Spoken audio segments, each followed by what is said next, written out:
மத்திய அரசு குறிப்பாக நரேந்திர மோடி அவர்கள் நம்முடைய தமிழகத்தில் இருக்கக்கூடிய 69% ரிசர்வேஷனுக்கு முழு ஆதரவு கொடுத்து அதற்கு எந்த பாதிப்பும் வராத அளவுக்கு நம்முடைய பாரத பிரதமர் நரேந்திர மோடி அவர்கள் பார்த்துட்டு இருக்காங்க.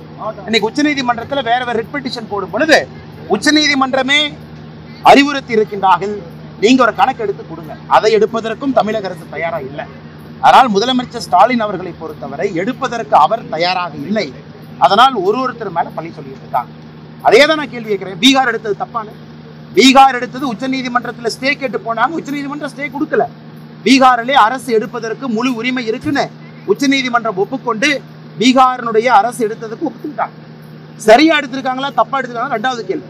ஆனா எடுப்பதற்கு உரிமை இருக்கு உச்சநீதிமன்றம் சொல்லியிருக்காங்களே. அதனால் முதலமைச்சர் அவர்களோ திராவிட முன்னேற்ற கழகத்தினுடைய அமைச்சர்களோ பேசுவதற்கு முன்பு சரித்திரத்தை திருத்தி பேசக்கூடாது. தடங்கள் வந்துடக்கூடாது, அது வந்து தடங்கள் வந்துடக்கூடாது. அதனால நாங்க வந்து என்ன தடங்கள், ஒரே நிமிஷம், பீகார்ல என்ன தடங்கள் வந்துச்சு நீங்க சொல்லுங்க தலைவா. பீகார்ல எடுத்தாங்க, பீகார் எடுக்கக்கூடாதுன்னு சமூக ஆர்வலர்கள் உச்சநீதிமன்றத்திற்கு போகும் பொழுது மாநில அரசு எடுப்பதற்கு உரிமை இருக்குன்னு உச்சநீதிமன்றம் சொல்லியிருக்காங்க. எங்க தடங்கள் வரும்? இன்னைக்கு தமிழகத்துல யாராச்சும் அந்த மாதிரி போறாங்கன்னா இதே உச்சநீதிமன்றத்துல பீகாருக்கு கொடுத்திருக்கக்கூடிய அதே சலுகை தமிழகத்திற்கு வருமல்ல? அப்படி இருக்கும் பொழுது இங்க யாரை தடை செய்ய போறாங்க? மத்திய அரசு தடை செய்ய, பீகார் எடுக்கும்போது நாங்கள் தடை செஞ்சோமா? இல்ல. கர்நாடகா காங்கிரஸ் எடுக்கும்போது தடை பண்ணமா? இல்ல. அந்தந்த மாநில அரசுகள் எடுக்கும் பொழுது எங்கேயும் தடை பண்ணாத ஒரு அரசு எப்படி தமிழகத்துக்கு தடை பண்ணுவாங்க? எடுப்பதற்கு இவர்களுக்கு மனம் இல்லை. அதனால் புது புது காரணங்களை தினமும் திராவிட முன்னேற்ற கழகத்தினுடைய அரசாங்கம் கண்டுபிடித்து மக்கள் முன்னால் சொல்லிக் கொண்டிருக்கின்றார்கள். மக்களுக்கு தெரியும் இதெல்லாம் போலி வாதங்கள் என்பது மக்களுக்கு.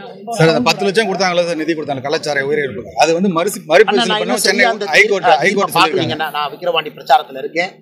அது சென்னை உயர்நீதிமன்றம் எந்த அடிப்படையில சொல்லியிருக்கிறாங்க, அந்த தீர்ப்பினுடைய சாராம்சம் என்ன, அதையெல்லாம் பார்த்த பிறகு சொன்னாதான் சரியா இருக்கு. அண்ணாமலை போன்றவர்களால தான் அண்ணாமலை போன்றவர்களால தான் வந்து மத்தியில் வந்து தரம் தாழ்ந்து விட்டது பாஜகன்னு சொல்லிட்டு இபிஎஸ் சொல்லியிருக்காரு. அப்படின்னா தரம் தாழ்ந்து விட்டதா? தரம் தாழ்ந்து விட்டதா வேற என்ன சொன்னார்? சரியான வார்த்தை என்னங்க நான் கேட்கிறேன், தெரியுமா? ஆனா ஒரு விஷயம் புரிந்து கொள்ளணும். இன்னைக்கு கண் முன்னால் அனைத்து இந்திய அண்ணா திராவிட முன்னேற்ற கழகம் என்கின்ற அற்புதமான கட்சியை கண் முன்னால் சில தலைவர்கள் தங்களுடைய சுய லாபத்திற்காக அழித்துக் கொண்டிருக்கின்றார்கள். தமிழகத்துல எல்லா மக்களும் அதை பார்க்கிறாங்க, எல்லா மக்களும் பார்க்கிறாங்க. தங்களுடைய சுய லாபத்திற்காக, அதிகார வெறிக்காக கூட இருக்கக்கூடிய 2 பேர்த்த பத்திரிகையில பேச வச்சு எப்படியாச்சும் அதிமுக கட்சியை காப்பாத்திடலான்னு பொதுச் செயலாளர் எடப்பாடி பழனிசாமி அவர்கள் கனவு கண்டு கொண்டிருக்கின்றார். அவர்கள் முன்னால் இந்த 3-4 தலைவர்களுடைய சுய லாபத்திற்காக, அவர்கள் சுயலாபத்திற்காக செய்யக்கூடிய அரசியல் காரணமாக அது அழிந்து கொண்டிருப்பதை எல்லோரும் பார்த்துக் கொண்டிருக்க காரணம், தொண்டர்கள் எல்லாம் மாற்றுக் கட்சியை நோக்கி படையெடுக்க ஆரம்பித்து விட்டார். குறிப்பாக பாரதிய ஜனதா கட்சியை நோக்கி பெருமளவுல வர ஆரம்பிச்சிட்டாங்க. அதனுடைய தாக்கம் 2024 பாராளுமன்ற தேர்தலில் பாரதிய ஜனதா கட்சியினுடைய வாக்கு சதவீதத்தை நாம் எல்லாம் பார்த்துக் கொண்டிருக்கின்றோம். இது முதல் விஷயம். இரண்டாவது, நம்பிக்கை துரோகி அப்படிங்கிற பேர் வந்து ஒருத்தருக்கு பொருந்தும் அப்படின்னா அது எடப்பாடி பழனிசாமி. நம்பிக்கை துரோகம், அதாவது பிரதமர் அவர்கள் கூட்டிட்டு போய் டெல்லியில பக்கத்திலே உட்கார வைப்பார். ஆனா இங்கே வந்து சுயலாபத்திற்காக இதெல்லாம் பாருங்க, சுயலாபத்திற்காக இதை விட அக்கறை பச்சை, இந்த கரையை விட அந்த கரைக்கு போயிடலாம் அப்படிங்கறதுக்காக பாரதிய ஜனதா கட்சி வேண்டாம் என்று சொல்லி ஒதுங்கியவர் யார்? எடப்பாடி பழனிசாமி அவர்கள். அதற்கு மக்கள் என்ன பாடம் புகட்டுனாங்க? பல இடத்துல டெபாசிட் இலக்கு வச்சாங்க. தமிழகத்தினுடைய அரசியல் வரலாற்றுல இவ்வளவு பெரிய ஒரு கட்சி, ஒரு நம்பர் 2 கட்சி, நம்பர் 1 கட்சியாக ஆளும் கட்சி எத்தனை இடத்துல டெபாசிட் இழந்திருப்பதற்கு ஒரு கின்னஸ் ரெக்கார்டாக இன்னைக்கு அதிமுக அத்தனை இடத்துல டெபாசிட்டை இழந்திருக்கு. காரணம், அதிமுக கட்சி நன்றாக இருந்தாலும் கூட தலைவர்கள் சரியில்லை என்கின்ற காரணத்திற்கு மக்கள் இன்னைக்கு பனிஷ்மெண்ட் கொடுத்திருக்கிறாங்க. 2024 பாராளுமன்ற தேர்தல். எடப்பாடி பழனிசாமி அவர்கள் பாராளுமன்ற தேர்தலுக்கு 134 தேர்தல் வாக்குறுதி கொடுத்திருக்காரு. எப்ப நிறைவேற்ற போறாரு? இன்னைக்கு எதிர்கட்சி தலைவரா இருக்காரு. 2024 பாராளுமன்ற தேர்தலுக்கு எடப்பாடி பழனிசாமி அவர்கள் 134 தேர்தல் வாக்குறுதி தமிழக மக்களுக்கு கொடுத்தாரு. எப்ப நிறைவேற்ற போறாரு? கோயம்புத்தூருக்கு நாங்கள் கொடுத்திருக்கக்கூடிய வாக்குறுதியை நாங்க நிறைவேற்றுறோம். எடப்பாடி பழனிசாமி அவர்கள் தமிழக மக்களுக்கு 134 வாக்குறுதி கொடுத்திருக்காரு. எப்ப நிறைவேற்றுவார்? எம்பி இல்லாம எங்க போய் நிறைவேற்றுவார்? எந்த ஊர்ல போய் பேசுவார்? அதனால் எடப்பாடி பழனிசாமி அவர்கள் பேசுவதற்கு முன்பு சிந்திச்சு பேசணும். இதே 2024 பாராளுமன்ற தேர்தலுக்கு 134 வாக்குறுதி அவர் கொடுக்கலையா? இன்னைக்கு அதிமுக 13,000 ஓட்டு எக்ஸ்ட்ரா வாங்கி கோயம்புத்தூர்ல டெபாசிட் வாங்கி இருக்கிறாங்க. 16.6% வாங்கி தான் டெபாசிட்டே போயிருக்கும்.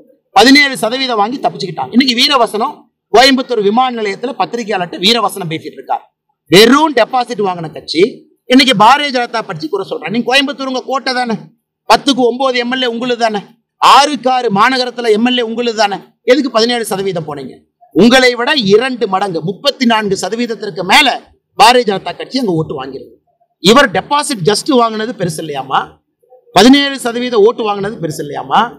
6 எம்எல்ஏக்கள் வச்சுக்கிட்டு 3 சட்டமன்ற தொகுதி கோயம்புத்தூர்ல டெபாசிட் இழந்திருக்காங்க. சிங்காநல்லூர் டெபாசிட் போச்சு, அவருடைய வேட்பாளர் இருக்கக்கூடிய சொந்த தொகுதி டெபாசிட் போச்சு. 6ல 3ல டெபாசிட் காலி. இன்னைக்கு எடப்பாடி பழனிசாமி அவர்கள் எனக்கு அறிவுரை சொல்றார், இந்த கட்சி எப்படி வழிநடத்த வேண்டுமா, நான் எப்படி மாநில தலைவராக இருக்கணுமா, பாரதிய ஜனதா கட்சி நான் எப்படி வளர்க்கணுமா. அதனால அவங்க கட்சி கண் முன்னாடி கரைஞ்சிக்கிட்டு இருக்கு கரையானை போல. அவரு கட்சி கோயம்புத்தூர்ல டெபாசிட்டை ஜஸ்ட் வாங்கியிருக்கிறாங்க. 3 சட்டமன்ற தொகுதி கோயம்புத்தூர்ல டெபாசிட் போயிருக்கு. தமிழகத்துல இத்தனை இடத்துல 3வது 4வது வந்திருக்கிறாங்க, டெபாசிட் இழந்திருக்கிறாங்க. அதனால எடப்பாடி பழனிசாமி அவர்கள் கண்ணாடி எடுத்து ஒரு முகத்தை நல்லா பார்த்துக்கணும். நல்லா பார்த்துக்கிட்டா கண்ணாடி எடப்பாடி பழனிசாமி அவர்களுக்கு அறிவுரை சொல்லும். அதிமுகவினுடைய பொதுச் செயலராக எப்படி இருக்க வேண்டும் என்று கண்ணாடி எடப்பாடி பழனிசாமி அவர்களுக்கு அறிவுரை சொல்லும். ஆனால் எடப்பாடி பழனிசாமி அவர்கள் தயவு செஞ்சு எனக்கு அறிவுரை சொல்ல வேண்டாம். இன்னொன்று நன்றாக புரிந்து கொள்ள வேண்டும். இன்னொன்று, எடப்பாடி பழனிசாமி அவருடைய சரித்திரம் எல்லாத்துக்கும் தெரியும். ஏன்னா பாரதிய ஜனதா கட்சியை பற்றி அவர் தவறாக பேசியதற்கு நான் பதிலடி கொடுத்தாக வேண்டும் இந்த கட்சியினுடைய மாநில தலைவர் என்கின்ற முறையில். எங்கள் கட்சி அகில இந்திய அளவில் 3வது முறையாக ஆட்சிக்கு வந்திருக்கும். 3வது முறையாக தொடர்ந்து ஆட்சிக்கு வந்திருக்கும். இவங்க என்ன பண்ணிருக்காங்க? எத்தனை தோல்வி? 2019 தோல்வி, 2021 தோல்வி. ஈரோட்டைய சொந்த கோட்டை சொந்த ஊருன்னு சொல்லி நின்னாரு. ஈரோட்டில் நான் தான் நிக்கணும்னாரு. ஏன் ஓபிஎஸ் நிக்க வேண்டாம்னு சொன்னார்? என்ன சொன்னாரு? அண்ணாந்து இழந்திருக்கிறாங்க. அதனால எடப்பாடி பழனிசாமி அவர்கள் கண்ணாடி எடுத்து ஒரு முகத்தை நல்லா பார்த்துக்கணும். நல்லா பார்த்துக்கிட்டா கண்ணாடி எடப்பாடி பழனிசாமி அவர்களுக்கு அறிவுரை சொல்லும். அதிமுகவினுடைய பொதுச் செயலராக எப்படி இருக்க வேண்டும் என்று கண்ணாடி எடப்பாடி பழனிசாமி அவர்களுக்கு அறிவுரை சொல்லும். ஆனால் எடப்பாடி பழனிசாமி அவர்கள் தயவு செஞ்சு எனக்கு அறிவுரை சொல்ல வேண்டாம். இன்னொன்று நன்றாக புரிந்து கொள்ள வேண்டும். இன்னொன்று, எடப்பாடி பழனிசாமி அவருடைய சரித்திரம் எல்லாத்துக்கும் தெரியும். ஏன்னா பாரதிய ஜனதா கட்சியை பற்றி அவர் தவறாக பேசியதற்கு நான் பதிலடி கொடுத்தாக வேண்டும் இந்த கட்சியினுடைய மாநில தலைவர் என்கின்ற முறையில். எங்கள் கட்சி அகில இந்திய அளவில் 3வது முறையாக ஆட்சிக்கு வந்திருக்கும். 3வது முறையாக தொடர்ந்து ஆட்சிக்கு வந்திருக்கும். இவங்க என்ன பண்ணிருக்காங்க? எத்தனை தோல்வி? 2019 தோல்வி, 2021 தோல்வி. ஈரோட்டைய சொந்த கோட்டை சொந்த ஊருன்னு சொல்லி நின்னாரு. ஈரோட்டில் நான் தான் நிக்கணும்னாரு. ஏன் ஓபிஎஸ் நிக்க வேண்டாம்னு சொன்னார்? என்ன சொன்னாரு? அண்ணாமலைக்கு ஈரோட்டை பத்தி சில காரணம் தெரியும். உண்மையை நான் சொல்றேன். எடப்பாடி பழனிசாமி அவர்கள் தொலைபேசி மூலமா என்கிட்ட என்ன சொன்னாரு? இன்னைக்கு ஒரு ஈரோடு பை எலெக்ஷனை பத்தி பேசியிருக்காரு. அண்ணாமலைக்கு ஈரோடு பை எலெக்ஷனுடைய சீக்கிரட் தெரியும், அதை தெரிஞ்சு ஒரு பொய் சொல்றாரு. சீக்கிரட் என்ன? தொலைபேசியில் என்கிட்ட சொன்னாரு, இது என்னுடைய சொந்த ஊரு, என்னுடைய கோட்டை, நான் 1.5 லட்சம் ஓட்டுல ஜெயிக்க போறேன், அதனால நான் மட்டும் நிக்கணும், கொஞ்சம் ஓபிஎஸ் அண்ணங்கட்டெல்லாம் நீங்க அறிவுறுத்துங்க, நான் மட்டும் நிற்பதற்கு நீங்க ஏற்பாடு செஞ்சு கொடுங்கன்னு அவர் சொல்லலையா? இதை எடப்பாடி பழனிசாமி அவர்கள் ஈரோடு பை எலெக்ஷனுடைய சீக்கிரட் அவர் சொன்னார்ல, ஈரோடு பை எலெக்ஷனுடைய சீக்கிரட் அண்ணாமலை தெரிஞ்சு இந்த மாதிரி பேசுறதை நான் கண்டிக்கிறேன்னு சொல்றேன். சீக்கிரட் நான் சொல்றேன். சொந்த ஊரு, என் சொந்த ஊரு, அம்மாவுடைய ஊரு, இந்த ஊர்ல நான் பிறந்தேன் அப்படின்னு ஈரோடு பை எலெக்ஷன் என்ன? அதற்காக கண்ணியமாக கம்பீரமாக ஓபிஎஸ் அண்ணன் ஒரு வார்த்தை கூட பேசாம இந்த கட்சியினுடைய தொண்டர்கள் எல்லாம் ஒன்றாக ஓட்டு போட வேண்டும் என்பதற்காக ஒதுங்கி நின்னார். அவருக்கு என்ன மரியாதை நீங்க கொடுத்தீங்க? அவருக்கு என்ன மரியாதை கொடுத்தீங்க? இப்படி சொல்லித்தானே ஈரோடு பை எலெக்ஷன் எத்தனை வாக்கு வித்தியாசத்துல தோத்தீங்க? எத்தனை வாக்கு வித்தியாசத்துல தோத்து? எவ்வளவு ஆயிரம் வாக்கு வித்தியாசத்துல தோத்துட்டு இன்னைக்கு ஈரோடு பை எலெக்ஷனுடைய உண்மை அண்ணாமலைக்கு தெரியும், தெரிஞ்சும் சரித்திரத்தை திரித்து பேசுறாருன்னு எடப்பாடி பழனிசாமி அவர்கள் சொன்னதை நான் கண்டிக்கிறேன். எடப்பாடி பழனிசாமி அவர்களுக்கு என்னுடைய கண்டனத்தை நான் முதல்ல தெரிவிச்சுக்கிறேன். அதே நேரத்தில் விக்கிரவாண்டி இடைத்தேர்தலை புறக்கணிக்க சொன்ன காரணம் என்ன? தமிழகத்தினுடைய சட்டம் ஒழுங்கு சரியில்லை, ஆளை புறக்கணிக்கிறேன்னு சொன்னாரா? இன்னைக்கு என்ன சொன்னாரு? ஈரோடு பை எலெக்ஷன்ல குளறுபடிகள் நடந்துச்சு, அது விக்கிரவாண்டியில் நடக்கும், அதனால புறக்கணிக்கிறேன்னு இன்னைக்கு ஒரு பொய் சொல்றாரு. சரி, இதே எலெக்ஷன் கமிஷன், இதே மாநில தேர்தல் ஆணையம் 2026 சட்டமன்ற தேர்தல் நடக்க போதா? அதையும் புறக்கணிப்பாரா? எடப்பாடி பழனிசாமி அவர்கள் சொல்லுகின்ற லாஜிக் படி பார்த்தோம்னா, தமிழ்நாட்டில் சட்டம் ஒழுங்கு கெட்டு போச்சு, விக்கிரவாண்டி எலெக்ஷனை நான் புறக்கணிக்கிறேன். 2026 தமிழகத்துல சட்டம் ஒழுங்கு கெட்டு போயிருக்கும். அப்ப 2026 சட்டமன்ற தேர்தலையும் எடப்பாடி பழனிசாமி அவர்கள் புறக்கணித்து விட்டு ஒதுங்கி இருப்பாரா அப்படிங்கிற கேள்வியை திரும்ப நான் எடப்பாடி பழனிசாமி அவர்களுக்கு வைக்கிறேன். நீங்கள் சொன்ன காரணம் வேறு, விக்கிரவாண்டி புறக்கணிக்கிறதுக்கு சட்டம் ஒழுங்குன்னு சொல்லி இன்னைக்கு என்ன சொல்றீங்க? ஈரோடு பை எலெக்ஷன்ல குளறுபடி நடந்துச்சு, அதனால விக்கிரவாண்டி நான் புறக்கணிக்கிறேன்.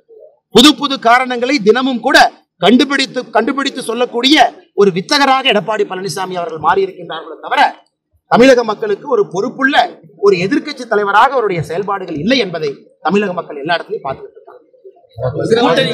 கூட்டணியில அதிமுக இல்ல அப்படின்றதுனால இந்த வார்த்தை மோதல் தொடர்ந்து நடந்துகிட்டே வருது. அவர் சொன்னதுக்கு பதிலடி நான் எதுவும் சொல்லியேன்னா அவர் தானே சொன்னார். என் கட்சியை எப்படி நடத்த வேண்டும் எனக்கு அறிவுரை சொன்னார் அன்னைக்கு கோயம்புத்தூர்ல. அவரு கட்சி எப்படி நடத்தணும் நான் அறிவுரை சொல்றேன். டெபாசிட் ஜஸ்ட் வாங்கியிருக்கிறாங்க, டெபாசிட்டே போயிருக்கும். கோயம்புத்தூர்ல 3 தொகுதியில டெபாசிட் இல்ல. 2024 இவர் 134 வாக்குறுதி கொடுத்திருக்காரு. எப்ப நிறைவேற்ற போறாரு? கோயம்புத்தூருக்கும் தமிழகத்திற்கும் நாங்கள் பாரதிய ஜனதா கட்சி கொடுத்த வாக்குறுதியை நாங்க நிறைவேற்றுறோம். இன்னைக்கு எடப்பாடி பழனிசாமி அவர்கள் சொல்ல வேண்டும், நீங்க 2024 சொன்ன 134 வாக்குறுதி எப்ப நிறைவேற்ற போறீங்க? அதை தாண்டி கட்சி பாரதிய ஜனதா கட்சி எப்படி இருக்கணும் அப்படின்னு அவருடைய கனவு. இங்கே பாரதிய ஜனதா கட்சி உங்களுக்கு அடிமையாக இருப்பதற்காக இந்த கட்சி இல்லை. தமிழக மக்களுக்கு நல்லாட்சி கொடுப்பதற்காக பாரதிய ஜனதா கட்சி இருக்கு. அதனால் உங்களை அங்கீகாரம் செய்த பாரத பிரதமர் நரேந்திர மோடி அவர்களுக்கு என்ன சொன்னீங்க? ஒரு முதுகுல குத்துனீங்க. அதான் நீங்கள் கொடுத்த பரிசு. அதனால் இவர்கள் எங்களுக்கு நம்பிக்கையை பற்றி எடப்பாடி பழனிசாமி அவர்கள் பாரதிய ஜனதா கட்சிக்கும் எனக்கும் பாடம் எடுக்க வேண்டிய அவசியம் இல்லை. காரணம் அவருக்கு அந்த அருகதை இல்லை. எக்ஸாக்ட்லி என்ன நம்பிக்கை துரோகத்தை எடப்பாடி பழனிசாமி அவரு சொன்னதை நான் சொல்றேன்னா, இன்னைக்கு பாரதிய ஜனதா கட்சி மத்தியில் ஆட்சி அமைச்சிருக்க காரணம் சொல்றாரு. காரணம் யார்? இவரா நானா? 2017 இருந்து ஆட்சியில் இருந்தார். மக்களால் தேர்ந்தெடுக்கப்பட்டவர் அவரு. அதனால பல விஷயங்களை புரிஞ்சுக்கணும். ஈரோடு பை எலெக்ஷன் அப்ப என்ன சொல்லி பை எலெக்ஷன் இன்னைக்கு சொல்றாரு, சரித்திரத்தை மாற்றி நான் பேசுறதுக்கு விருப்பம் இல்லை, ஆனால் அவர் சொன்னதுக்காக நான் பேச வேண்டிய கட்டம். ஈரோடு பை எலெக்ஷனுடைய உண்மை அண்ணாமலைக்கு தெரியும். உண்மை தெரிந்தும் அண்ணாமலை சரித்திரத்தை மாத்தி பேசுறதுனால நான் கண்டிக்கிறேன். எடப்பாடி பழனிசாமி சொல்றாரு, தொலைபேசியில் நீங்க என்ன சொன்னீங்க? எங்க சொந்த ஊரு, நாங்க தான் நிக்கணும், எல்லா சீட்டும் ஜெயிச்சிருவோம், 1.5 லட்சம் ஓட்டுல ஜெயிச்சிருவோம் சொன்னார்ல. சொல்லித்தான் நீங்க நின்னீங்க. எத்தனாயிரம் ஓட்டுல தோத்து? 60,000 வாக்குக்கு மேல நீங்க தோக்கலையா? ஓபிஎஸ் அந்த கண்ணியமாக நாகரீகமாக நீங்க சொன்னதுக்காக இந்த கட்சி வாக்குகள் எல்லாம் ஒரே இடத்துக்கு வர வேண்டும், 2-3 பிரியக்கூடாது என்பதற்காக ஓபிஎஸ் அன்னைக்கு ஒதுங்கி நின்னார்ல. இன்னைக்கு சரித்திரத்தை மாத்தி பேசுறது நானா? சரித்திரத்தை மாத்தி பேசுறது எடப்பாடி பழனிசாமி அவர்கள். விஜய் அவர்கள் தலைமை மாறதுக்கு வாய்ப்பு இருக்குன்னு சொல்லிருந்தீங்க. அதுக்கான சாத்தியம் அண்ணா, அதாவது ஒரு சேர் போட்டு தலைவன் ஒருத்தர் உட்கார்ந்துக்கலாம், சுத்தி தொண்டர்கள் இருப்பாங்க. இன்னைக்கு தொண்டர்கள் எங்கன்னா இருக்காங்க? தொண்டர்கள் எங்க? சென்னையில ஒரு கண்டன ஆர்ப்பாட்டம்னு கூட்டம் போடுறாங்க. எத்தனை பேர் வர்றாங்க? எண்ணி பாருங்க, எத்தனை பேர் வர்றாங்க? இதெல்லாம் பழைய அதிமுகவா? அம்மா அவர்கள் இருந்த அதிமுகவா? புரட்சி தலைவர் இருந்த அதிமுக? எத்தனை பேர் வர்றாங்க? இத்தனை அமைச்சர்கள், இத்தனை தலைவர்கள், இத்தனை மாவட்டம், எத்தனை பேர்த்த கூட்டிட்டு வர்றாங்க? அதனால் தொண்டர்கள் கரைய ஆரம்பித்து எல்லாம் வேற வேற பக்கம் போக ஆரம்பிச்சிட்டாங்க. தேசியத்தின் பக்கம் வர ஆரம்பிச்சிட்டாங்க. எப்படி புரட்சி தலைவர் புரட்சி தலைவி அவர்களை தொண்டர்கள் பார்த்தாங்களோ இன்னைக்கு அதே மாதிரி நரேந்திர மோடி ஐயாவை பார்க்கணும். எல்லோரும் வர ஆரம்பிச்சிட்டாங்க. நீங்க தனியா சேர் போட்டுட்டு கூட 4 பேர்த்த வச்சுக்கிட்டு பிரஸ் மீட்டா கொடுக்கலாம், ஆனா கேட்பதற்கு கட்சியில் யாரும் இல்லை என்கின்ற உண்மை எடப்பாடி பழனிசாமி அவர்களுக்கு எப்ப புரியும் நான்